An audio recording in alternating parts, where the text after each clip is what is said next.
May mga natuwa, meron din namang nakulangan sa ikatlong sona ng Pangulo.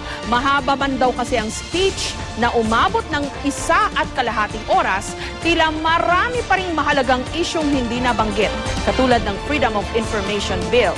Live mula sa Batasang Pambansa, may report si Ruth Cabal. Ruth? Jessica, 1.5 oras nga tumagal itong ikatlong State of the Nation address ni Pangulong Aquino, pero ang kanyang mga kritiko tila nakulangan pa doon sa kanyang mga inlahad na nagawa niya at plano pa ng kanyang administrasyon. Sa bawat Juan at Juana de la Cruz na nagsasabing salamat sa pagbabago, ang tugon ko sa inyo, kayo ang gumawa nito. Sona ito ng sambayanang Pilipino. Maraming salamat po at magandang hapon po sa lahat. Pinapurihan ni na dating Pangulong Fidel Ramos at Joseph Estrada at ni Vice President Jejomar Binay ang ikatlong sona ng Pangulo. Balinaw niya raw na nailatag ang kanyang accomplishments. Obviously, we all have to support the President because he's the skipper of our one and only ship. At lahat tayo ay nakasakay doon. Kahit ano man ang kahirapan ngayon. And marami pa hindi nabanggit. Tulungan natin. Above average that I have expected. We took up all the problems, yung education, health, and food security. Sa 2 taong pamumuno niya, maraming reforma at pagbabago, no ha? Kaya naman yung mga cabinet members, kita naman ninyo ang pagbibigay puri niya, no? So, yung suporta ng taong bayan, dapat maibigay din naman. Pero ang mga kilalang kritiko ng Pangulo, hindi raw natuwa sa SONA. Mahaba na nga raw ang speech ng Pangulo, may ilang mahahalagang issue pa rin siyang di man lang nabanggit o kaya may mga questionable raw na statistics. What was glaring for me, and I'd like to check that out, yung sinasabing bumaba yung crime. Kasi kahit saan ka pumunta, kahit barangay captain, mayor, governor, or ito mga congressman tinanong ko, lumalala ang crime sa mga lugar nila. So baka nangyayari, kumukonte ang nagre-report ng crime. Pero yung actual crime, dumadami. Nakakabahala, mukhang wala na naman sa prioridad itong freedom of information. Katakataka dahil ang good governance at paglaban sa corruption pinag-uusapan. There's also hardly any mention of human rights. Yung peace process parang pinasadahan lamang. Kasi nga ang mas hinighlight niya talaga yung may magandang masasabi, no? Really the best foot forward itong ginawa. Pinalaga naman ang kilalang malapit kay dating Pangulo at ngayon Congresswoman Gloria Arroyo ang tila paninisi pa rin daw ng Pangulong Aquino sa dating administrasyon sa mga problema ng bayan ngayon. Wala naman para sa akin, dapat hindi na niya kino-compare yung sarili niya sa nakarang administrasyon kasi naka2 taon na siya eh. He should compare himself with himself.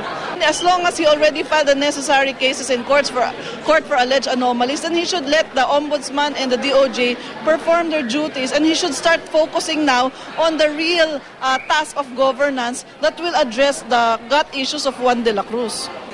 Pero si Ed Selagman, nakulangan man daw sa mga tugon ng Pangulo sa problema sa kahirapan, unemployment at agrarian reform, may kinatuwa pa rin daw siya sa SONA.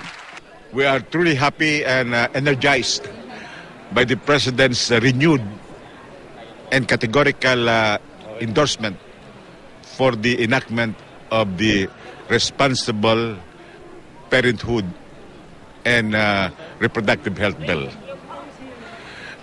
This endorsement of the President complements his determination to solve the backlogs in education as well as the ills in health. Ang dating naging mahigpit na katunggali ng Pangulo sa eleksyon 2010 na si Senator Manny Villar, first time dumalo sa SONA ni Aquino. Aminado siyang dahilan din ng pagpapakita niya ngayon ay ang halos plansyado ng alyansa ng kanyang Nationalista Party sa Liberal Party ng Pangulo. Naging mahalaga sa akin yung panawagan ng Pangulo sa pagkakaisa dahil sa ngayon, higit kailanman, maganda magkaisa para mas mabilis na mabawasan ang kahirapan sa ating bansa. Jessica, alinsunod nga sa tradisyon, inaasahang maghatid ng kanilang counter-SONA ang minorya dito sa Kamara at sa Senado. Jessica? Okay, Ruth, may balita ka ba kung bakit iniwasan yatang banggitin yung Freedom of Information Bill? Jessica, yan nga yung napansin na rin even in the last SONA, pero ang parating sinasagot siya ng Malacanang as far as I can remember, ay meron kasing isang technical working group na nag-iron out pa ng different versions niya ang FOI bill. Kanina tinanong natin si Senator Alan Cayetano, isang proponent yan siya sa Senate tungkol siya. Ang sinasabi niya, pwede raw na ang dating niyan ay baka it's already in the bag. Sabi niya, positive siya na sana ganun na ngayon, kaya hindi na raw siguro nabanggit ng Pangulo. Jessica. Okay, meron ding mga nagsasabi na parang enumeration, parang accomplishment report itong nangyaring SONA ngayon. Pero wala daw malinaw na direksyon. Ewan ko kung meron bang nakapagsabi din yan sa'yo? Ang naalala lang natin kanina si Congresswoman Mitos Magsaysay, ang term niya nga daw, it's like a budget report, yung parang ginagawa ng mga iba't ibang ahensya ng gobyerno pag naglalahad sila ng mga budget na gusto nila para sa susunod na taon. Parang naging ganyan lang daw yung dating at hindi naman daw very particular about his plans like sa economy at saka sa more concrete plans sa poverty alleviation. Si dating Pangulong Ramos nagsabi rin na may mga kulang pa raw doon sa SONA ng Pangulo, but when we pressed him kung ano yung mga yan, ay hindi na siya sumagot, Jessica. Okay, maraming salamat, Ruth Cabal. Mahigit 5,000 rallyista ang nagtungo malapit sa batasang pambansa para magprotesta kaugnay ng SONA ng Pangulo. Halos maghapon ding nagkagirian ang mga pulis at ang mga militante. Ang resulta, ilang rallyista, pulis at pati mga miyembro ng media nasugatan. Live mula sa Commonwealth Avenue sa Quezon City, may report si Cedric Castillo. Cedric. Yes, Jessica, maghapon na inabangan ng mga nag-rally dito sa may Commonwealth Avenue ang State of the Nation address si Pangulong Noynoy Aquino at maghapon din at tila namuo ang tensyon. Nang magsimula na ang SONA ni Pinoy ay muling nagkabanggaan ang mga pulis at ang mga nagrarally at kaya't ang resulta, Jessica, ay naudlot ang programa ng mga nagrarally at halos walang nakapakinig sa ulat ng Pangulo. Sa kabila ng walang tigil na pagbusina ng dambuhalang sasakyan ng Philippine National Police, namataan namin ang lalaking ito na iniharang ang sarili sa papadaang truck ng PNP. Ang re-respondihan ng mga pulis, ang tensyong namuo sa pagitan ng PNP at mga grupong militante sa may Commonwealth Avenue malapit sa isang mall habang nagsisimula pa lang ang State of the Nation address ni Pangulong Noynoy Aquino. Sa harap mismo ng aming team, pilit niyugyug ng ilan ang bakod sa may island sa gitna ng Commonwealth at nang mabuwal na ang harang, nagkasalpukan na ang magkabilang puwersa, pulis laban sa mga rallyista.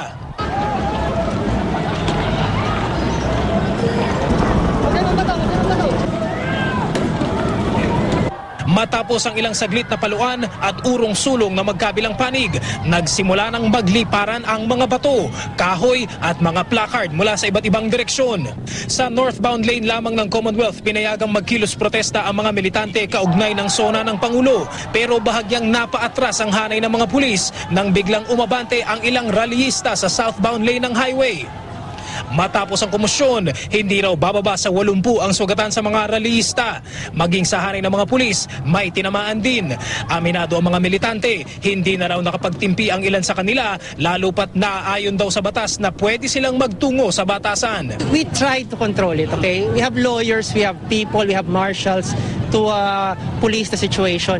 But you cannot blame the people if they feel frustrated dun sa nangyayari na taon-taon na lang harangan ng harangan. Illegal itong buong pangaharang na to because we complied with all the legal requirements para mag-secure ng permit. Hindi nila ina-actionan. They filed it in July 10 It's 13 days, no?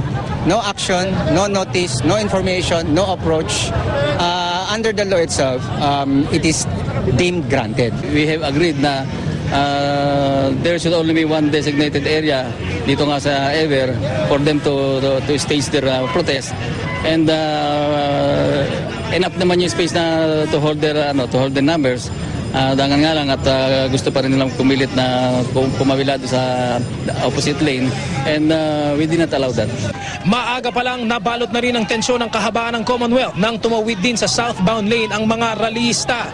Sa gitna ng tulakan at takbuhan, isa sa aming assistant cameraman ang tinamaan ng ligaw na bato sa ulo. Agad naman siyang dinala sa ospital para gamutin.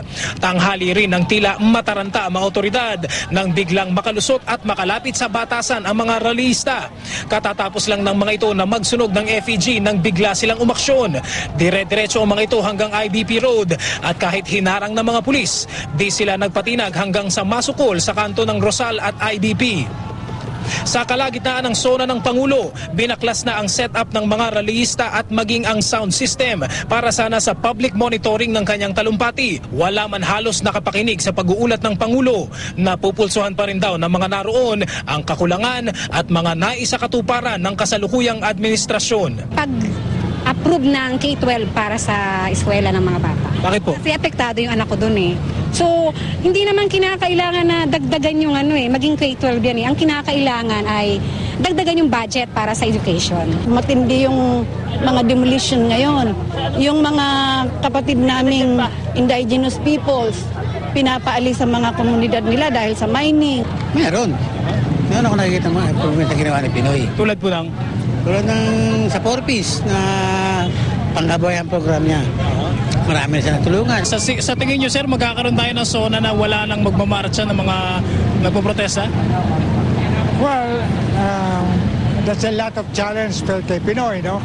Kung mag-adapt siya ng isang nationalist approach sa mga problema, magiging cooperative yung grupong nagpoprotesta sa ngayon. Jessica, bandang alas 6 ngayong gabi ay binuksan na sa daloy ng trapiko ang northbound lane ng Commonwealth Avenue. Dito pa rin na malapit sa may Sandigan Bayan. Sa mga sandaling ito ay tuloy-tuloy naman ang daloy ng mga sasakyan. Dito pa rin sa bahaging ito ng Commonwealth Avenue.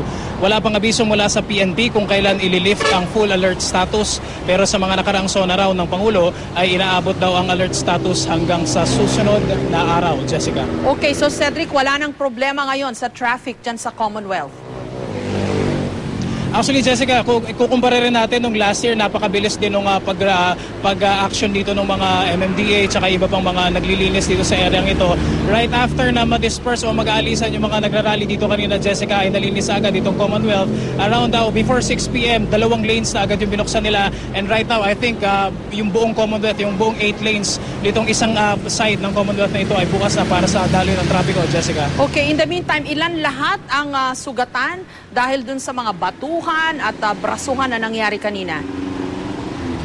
According dun sa isang representative ng grupong mga militante, Jessica, 82 raw yung last count nila. I think that was mga 5 or 6 p.m. Yun yung, although sinabi nila all accounted for naman daw, yung mga nasaktan sa kanila at lahat naman daw ay tinitreat na sa mga ospital, Jessica. Okay, masasabi ba na medyo nagka-problema this year, no? Kasi previous years okay naman ang mga rally related to the SONA, no? Masasabi ba, Cedric, na dahil walang concrete o medyo set na harang kung hanggang saan yung mga rallyista kaya nagkaroon ng problema ngayon?